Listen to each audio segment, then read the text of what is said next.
Olá, aluna. Olá, aluno. Bem-vindo a mais uma aula de Física aqui pela TV Educação e também pela plataforma Gonçalves Dias. Bom, então nós temos aula nova, né? A aula de hoje é matéria e antimatéria.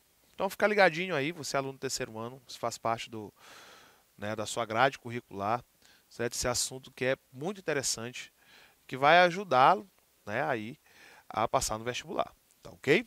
Então fica bem ligadinho aqui, que tem muita coisa legal. Não esqueça, papel, caneta, lápis, faça as suas anotações, que é o mais importante, ok? Depois você pode fazer aí suas pesquisas, né, e rever essa aula lá na plataforma Gonçalves Dias, lá você vai encontrar todo esse material, tá ok? Então vamos lá, né? Então foi definido aqui, né, dividido em matéria e antimatéria. Então vai ser bem direto, né? Então vamos começar aqui com matéria, né? Matéria, certo? A palavra matéria, né, ela vem do latim, que significa aquilo de que uma coisa é feita. Matéria é tudo aquilo que possui peso e ocupa um espaço no universo, né? Então tudo aquilo que possui peso, né, que isso aqui é um conceito bem elementar, né, sobre matéria, né? Tudo aquilo que tem peso e que ocupa um espaço no universo, nós denominamos de matéria, tá ok? Então, de acordo com Demócrito, né, esse Demócrito é aquele que falou sobre a menor parte da matéria, certo? Foi aquele que deu o nome átomo para essa menor parte da matéria, né? Lembre, o Leucípto e o Demócrito, né, que foram que deram o pontapé inicial para o estudo dessas partículas menores, né? Então, de acordo com Demócrito, a matéria é formada por pequenas partículas menores, chamadas de átomo, né? Lembrando que o átomo, a palavra átomo, né, fazendo a etimologia, é uma negação à divisão, né? Então é a não divisão ou não divisível. Então ele acreditava que essa menor parte era uma parte que não poderia ser mais dividida, né? Seria a menor parte, né, que seria a parte elementar, certo? Então, ele chamou, né, chamadas de átomos, essas pequenas partes, e cada tipo de matéria se distingue pela natureza, né, e forma de organização dos átomos, certo? Que nos leva a diferentes estados físicos, né, que são, por exemplo, o estado de gás, o estado líquido e o estado sólido, tá certo? Então, a organização desses átomos, né, o tipo de matéria que está se falando, tem a ver com o tipo de átomo, né, pela natureza deste átomo, e a organização em que ele que vai ser dado, certo? Isso é importantíssimo. Essa questão da organização dessas pequenas partículas é muito importante. A gente tem um exemplo muito claro disso aqui. Um exemplo entre o grafite e um diamante, por exemplo, né? Só para a gente entender. O grafite, esse grafite mesmo da caneta, certo? Quer dizer, do lápis, né? Esse grafitezinho, ele é formado por carbono, é o mesmo lá do carvão, certo? O diamante também é formado de carbono, ou seja, são as mesmas estruturas. O que vai diferenciar, certo, é de que forma que ele está arrumado, certo? O grafite, por exemplo, nós temos as camadas de carbono, né, que são separadas uma das outras, né? Então nós temos uma camada de carbono, outra camada como se fossem folhas. O diamante não. As partículas de carbono elas são ligadas entre si. Ou seja, no primeiro caso, que é o caso do grafite, né, lá do lápis, é uma estrutura que é muito frágil. Então você escrevendo, a ponta quebra. Muito frágil. Ok? Justamente porque é organizado em folhas, né? Como se fossem folhas de carbono. Já o diamante, certo? É uma estrutura que é muito forte, né? Certo? É uma estrutura que é muito compacta, muito forte. Tanto é que o diamante ele é utilizado para fazer perfurações, ok? Esses aparelhos, nessas máquinas que fazem perfurações, por exemplo, é utilizado ali na ponta, né? É utilizado diamante. Por quê? Porque ele consegue, por ser uma estrutura muito rígida, ele consegue fazer a perfuração, isso em altas temperaturas e ainda manter, né, aquela estrutura inicial. Ok? Então nós estamos tratando de uma estrutura que é muito forte, certo? Muito rígida, que é o diamante, e nós estamos falando do grafite, que é muito maleável, né? Muito frágil, tá ok? E que são formados, né, dos mesmos componentes. O que diferencia é de que forma, né, esses elementos, esses componentes, eles estão arrumados. Só para ver quanto que é importante. Tá ok? Então nós temos aqui os estados. Estados gasoso, líquido e sólido. Por exemplo, no estado sólido eu tenho as moléculas, as partículas, né, os átomos, né, como Demócrito gostava de falar, bem próximos, bem unidos, certo? De tal forma que eles estão tão unidos, tão próximos uns dos outros, que vai formar essa estrutura sólida que nós conhecemos. No estado líquido estão um pouco mais separados, porém ligados. Certo? São as mesmas moléculas, as mesmas partículas, os mesmos átomos. E no estado gasoso estão totalmente livres. Então basta só pensar na água. Você pegar um cubo de gelo, né? Um cubo de água no estado sólido. Okay? Então você consegue pegar aquele cubo, você consegue ver aquele cubo, né? Você consegue manusear, manipular aquele cubo de gelo. Se você deixa, não no ambiente, né, a temperatura ambiente, ele vai derreter, vai virar água no estado líquido. Aí, a água no estado líquido você já não consegue mais segurar nas mãos. Você já não consegue mais ver a forma, tá ok? Porque vai escapar entre os dedos. Se eu aquecer mais ainda, ele vai virar vapor. Aí esse mesmo você não consegue nem ver, nem escapar pelos dedos, porque simplesmente vai virar aí uma nuvem, né, de vapor.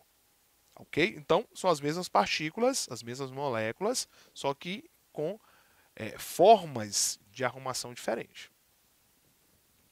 Ok? Vamos lá. Então, o ar atmosférico que respiramos, por exemplo, também é matéria, porque ele também é composto por partículas. Apesar de não conseguirmos ver, o ar tem peso e ocupa espaço. A prova disso é que, quando enchemos um balão, né, aqui um balãozinho de festa, ele ganha volume, certo? Se colocarmos um balão vazio e um cheio, isso em uma balança, poderemos ver que o balão cheio de ar é um pouco mais pesado do que o balão que está vazio, ok? Então, esse balão, ele tem, dentro dele tem partículas, tem moléculas, tá ok? Essas moléculas é que vão fazer com que esse balão ele infle, tá certo? E, né, ele vai ter um peso, né? Um peso maior, vai ter uma massa maior do que o balão que está totalmente vazio, tá ok? Porque dentro dele também tem moléculas, certo? São as moléculas de ar, são as moléculas do gás que você colocou dentro do balão. Então você vai ter a soma da massa inicial do balão, que é formado pelas moléculas que formam a estrutura do balão, e você vai ter a soma, né? Somado a isso, você vai ter as moléculas do ar que estão ali dentro desse balão. Tá ok? Nós podemos fazer uma comparação de você subir numa balança em jejum e depois subir numa balança, né, depois de ter ingerido uma certa quantidade de alimentos. Você vai ver uma diferença. A diferença é que, da segunda vez, você vai ter a soma, né, da massa do seu corpo com a soma né, somado com o alimento que você ingeriu. Ok? Então você vai ter o resultado, né, total, né, a massa total vai ser o resultado da soma. Tá ok? E diferente do inicial, que seria em jejum, que seria só a massa aí do seu corpo. Tá ok? Então, fazendo uma comparação, seria basicamente isso. A matéria é composta por espécies atômicas, ligadas por diferentes forças inter e intramoleculares. Okay? Os átomos se organizam e formam moléculas. Né? Moléculas são estruturas que são um pouco mais complexas que os átomos. Certo? As moléculas se unem e formam elementos de dimensões maiores. Okay? Então, gente, aqui nós temos sempre uma relação de cadeia.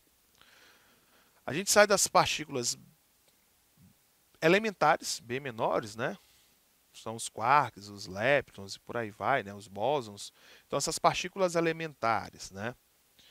Elas se organizam, em uma estrutura que é um pouco mais complexa, ok? Vamos supor, vai transformar aí, né, pegar três partículas elementares e vai transformar, né, vão se unir e formarem aí um elemento que é um pouquinho mais complexo, certo? Por exemplo, vai se transformar, né, vai se formar ali um próton por conta desses três quarks, certo?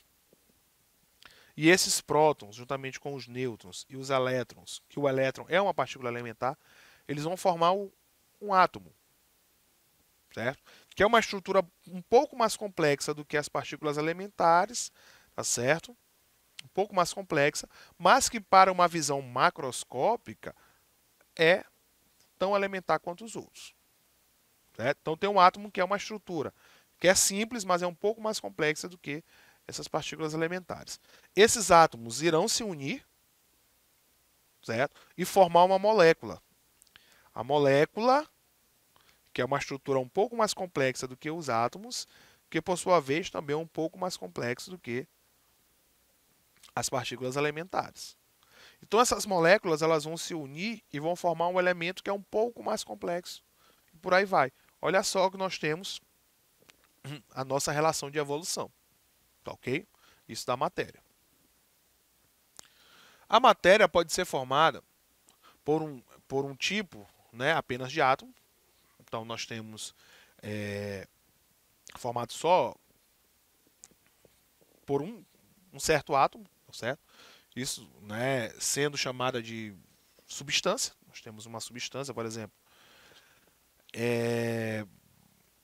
Nós temos uma substância só de átomos de carbono, por exemplo. Nós temos uma substância só de átomos de hidrogênio, ok? Então isso é uma substância pura, só um átomo de hidrogênio, ok? Ou pode ser formada por dois ou mais átomos, né? Tipos de átomos diferentes. Que isso nós vamos configurar de misturas, né? Nós temos uma mistura, certo? Nós temos, por exemplo, um gás de oxigênio misturado com um gás de carbono, ok? Então nós vamos ter uma estrutura mais complexa, né? Um exemplo do CO2, né? Dióxido de carbono, ok? Então nós temos essa mistura desses gases. Nós respiramos, por exemplo, misturas gasosas, ok? Nós respiramos misturas gasosas. A gente costuma dar, não é, uma ênfase maior para o oxigênio, né? Diz, a gente respira oxigênio, tá ok? Mas nós respiramos, na verdade, é uma mistura de gases, né? São muitos gases, mas a gente acaba dando essa importância para o oxigênio, porque o oxigênio que vai ser responsável pelas relações químicas, né? As reações químicas que vão acontecer dentro do pulmão, certo? Para a formação de energia, certo? Para o nosso corpo. Então, por isso que a gente acaba dando uma ênfase maior para o oxigênio. Mas a gente mistura, respira aí uma quantidade, né, uma mistura muito grande. E o gás mais abundante que nós respiramos não é o oxigênio, é o nitrogênio. Certo? O nitrogênio é o gás mais abundante aí na natureza, na nossa atmosfera. Ok? Se fosse o oxigênio, a Terra seria altamente inflamável. Ok? Se a quantidade de oxigênio que tivesse na Terra fosse a mesma do nitrogênio, a Terra seria altamente inflamável porque a combustão, né, a queima, só acontece graças à presença do oxigênio. Se não tivesse oxigênio, não queimaria. Ok? Bom, então há dois tipos de propriedades da matéria. Aquelas que dizem respeito a todo tipo de matéria, que são as propriedades gerais, e aquelas que são específicas, né, de uma espécie, né, e variam, né, de uma para outra. Por exemplo, a massa, que é a quantidade de matéria que temos em uma determinada amostra, tá ok? As unidades que nós utilizamos para massa é o quilo, é a grama e por aí vai, certo? O volume, que é o espaço ocupado por uma amostra da matéria, certo? Sua unidade é o metro cúbico, tá ok? Isso nós já sabemos. Impenetrabilidade, toda matéria ocupa um determinado espaço no universo e nenhuma outra matéria é capaz de ocupar esse mesmo espaço simultaneamente, certo? Então, é aquela questão de que cada corpo tem o seu espaço e aquele espaço é daquele corpo, ele não pode ser ocupado, né? Dos corpos não ocupam o mesmo espaço ao mesmo tempo, certo? A gente traduzindo é basicamente isso. Então, dos corpos não ocupam o mesmo espaço ao mesmo tempo. Então, esse é um princípio da impenetrabilidade.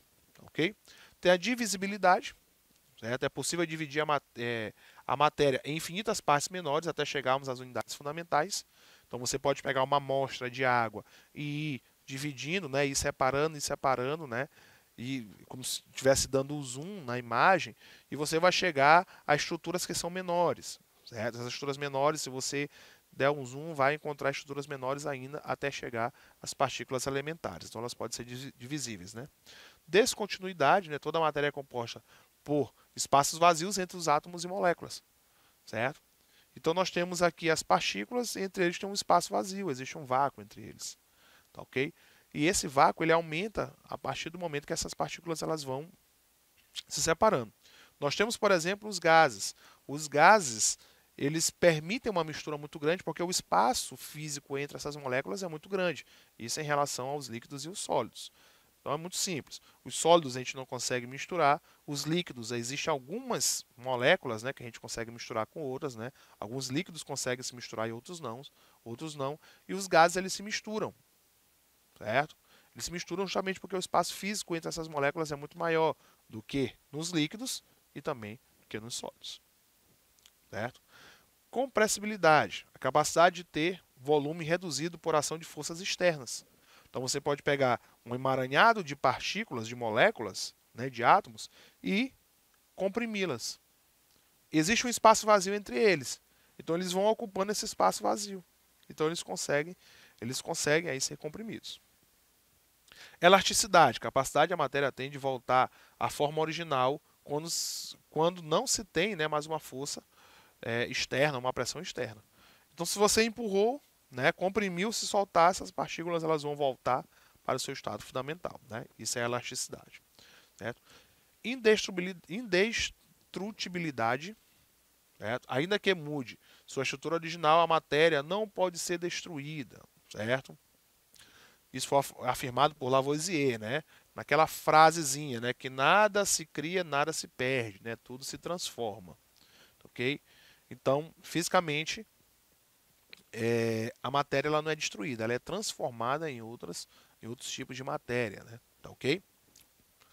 E a inércia, né? Que é a tendência que um corpo tem de permanecer em seu estado de energia original, seja em repouso, seja em movimento, até que haja a interferência de uma força externa, né? Bem como diz a primeira lei de Newton, certo? Então ele tem a tendência de permanecer no seu estado inicial, estado de equilíbrio inicial, isso quando é contrariado por uma força, ok? A antimatéria. A antimatéria é literalmente o inverso da matéria, ok? Aquilo que chamamos de antimatéria são corpos formados por partículas que apresentam as mesmas características da matéria, tá ok? As mesmas características, tá certo? Que são presentes, né, na matéria, isso no nosso dia a dia. Porém, com carga elétrica ou sinal oposto, né? Carga elétrica de sinal oposto. A antimatéria do elétron, por exemplo, é o pósitron, certo? É o mesmo elétron, só que com carga positiva. Então, partículas positivas, né, que é uma partícula positiva que possui o mesmo tamanho e a mesma massa do elétron. Então, o elétron ele tem um tamanho, ele tem uma massa, e o pósitron tem o mesmo tamanho e a mesma massa, porém a carga é contrária, né, sinal contrário. Então, essa é a antimatéria da matéria elétron. Tá ok? Atualmente, a ciência conhece vários tipos de partículas elementares. Isso nós já falamos sobre partículas elementares, né? Que constituem tudo em nossa volta. Né? Assim, para cada tipo de partícula existe uma antipartícula. Certo? Partículas que têm as mesmas características, porém sinais contrários. Né? Ok? Então, o resultado do encontro da matéria com a antimatéria, isso, né, a mecânica quântica fala, seria a aniquilação de ambas, não é? De ambas, né, que seria a matéria e a antimatéria, certo? O que ocasionaria a liberação de altas quantidades de energia. Ok? Logo após o Big Bang, a quantidade de matéria criada deveria corresponder, em tese, a uma quantidade igual de antimatéria. Certo? Assim, o universo nunca deveria ter sido formado, né? E haveria em seu lugar um eterno mar de energia. certo? A ciência ainda busca a resposta para esse mistério, né?